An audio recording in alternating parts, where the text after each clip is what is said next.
Malaysia 2 वर्ष बसेँ, Qatar 9 वर्ष बसेँ।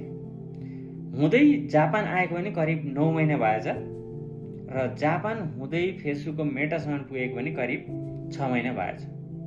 यी सबै कम्पनीमा काम गरिरहँदाखेरि सबैभन्दा छिटो स्यालेरी दिने उत्कृष्ट कम्पनी चाहिँ अहिलेसम्मकै कम्पनीमध्ये कतार परेछ साथीहरू। मलेसियाले हरेक महिनाको 12 तारिक स्यालेरी दिने गर्थ्यो, कतारले हरेक महिनाको 6-7 तारिक स्यालेरी दिने गर्थ्यो भने जापानमा केही कम्पनीले 15 तारिक दिने गर्छ भने केही कम्पनीमा 20 तारिक स्यालेरी दिने गर्दो रहेछ।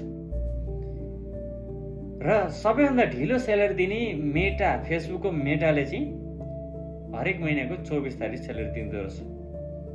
त्यसैले अहिलेसम्मकै सबैभन्दा छिटो स्यालेरी दिने उत्कृष्ट कम्पनी चाहिँ कतार। तर यसरी बोलेकै भरमा सजिलो तरिकाले पैसा कमाउने कम्पनी चाहिँ फेसबुक है साथीहरू। फेसबुक